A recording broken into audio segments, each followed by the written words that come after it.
இதில் இந்து மதத்துக்கு தீர்வு இல்லை அப்படின்னு முடிவு பண்ணிட்டீங்க. தீர்வு இல்ல அங்கிள். அப்படியா? தீர்வு இல்ல. நான் நான் படிச்சு பார்த்த வரைக்கும் சிவாச்சாரியார் கிட்டலாம் போய் பேசி, பிகாஸ் என்னுடைய ஃபேமிலி, என்னுடைய கல்ச்சர், என்னுடைய பேக்ரவுண்ட், என்னுடைய பர்சனல் பிலீஃப், நான் வளர்ந்த விதம், என்னுடைய கேரக்டர் அப்படிலாம் பார்க்கும்பொழுது, ஒரு விஷயத்த எனக்கு ஈஸியா வந்து மறுதலிச்சுட்டு ஒரு புது விஷயத்த எடுக்கிறது வந்து என்னுடைய கேரக்டர்ல ரொம்ப கஷ்டம் எனக்கு நார்மலாவே.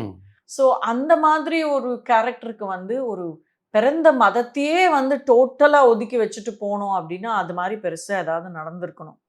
அப்ப சித்தர்களை பத்தி படிச்சு பார்க்கறது, அப்புறம் வந்து ஞானிகள் பத்தி படிச்சு பார்க்கறது, ராமாயணம், மகாபாரதம், குமாரஸ்தம்பவம், சாக்தம், வைணவம், சைவம், குரான், குரு கிரந்த் சாஹிப், இதெல்லாம் படிச்சு பார்க்கும்போது நீ வந்து எங்க இருந்தாலும் உன்னுடைய பிரச்சனை எப்பேற்பட்ட பிரச்சனையா இருந்தாலும் நான் உன்னை வந்து காப்பாத்துறேன். அந்த நான் அப்படிங்கிற அந்த ரெஸ்பான்சிபிலிட்டியை எடுத்துக்கிற மாதிரி எங்கேயுமே நான் படிக்கல. அது எனக்கு வந்து ரொம்ப ஆஃப் மூட் ஆயிடுது. அப்ப நான் மடிசார் கட்டிண்டு எல்லா வெள்ளிக்கிழமையும் குளிச்சுட்டு மடியா பூஜை பண்றேன்.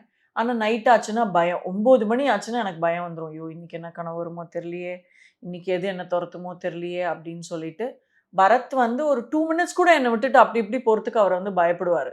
அந்த மாதிரி நைட்ஸ் வந்து ஒரு நைட்மேர்.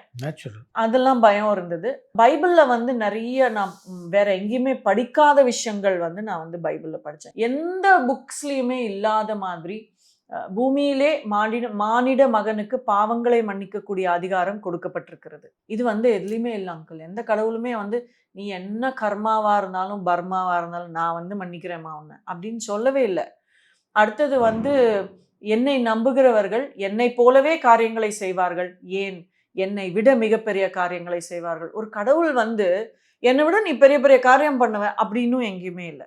நான் உங்களை நண்பர்கள் என்று அழைக்கிறேன். எந்த மதத்திலையும் எந்த ஞானியும் எந்த யாருமே வந்து நீ வந்து என் ஃப்ரெண்ட் அப்படின்னு சொல்லவே இல்லையா அங்கிள் நான் படிச்ச வரைக்கும். கண்டிப்பா என்னுடைய ஒரு சிற்றறிவுக்கு நான் எதையா மிஸ் பண்ணியிருப்பேனா இருக்கும், நான் இல்லைன்னு சொல்ல. ஆனால் நான் படித்த வரைக்கும் நான் வந்து படிக்கல.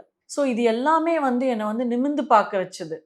ஐயோ யாரோ இருக்காங்கப்பா, நம்ம எப்பேற்பட்ட படுகுழியில பாதாளத்துல பாவத்துல நம்ம கிடந்தாலும் நம்மளை வந்து தூக்கி நிறுத்தக்கூடிய ஒரு நபர், ஒரு கடவுள், ஒரு மார்க்கம், ஒரு மதம், ஒரு மனம் விரும்புகிற ஒரு விஷயம் இருக்கு அப்படின்னு நான் வந்து நிமிர்ந்து பார்த்தது வந்து இயேசு கிறிஸ்துவ.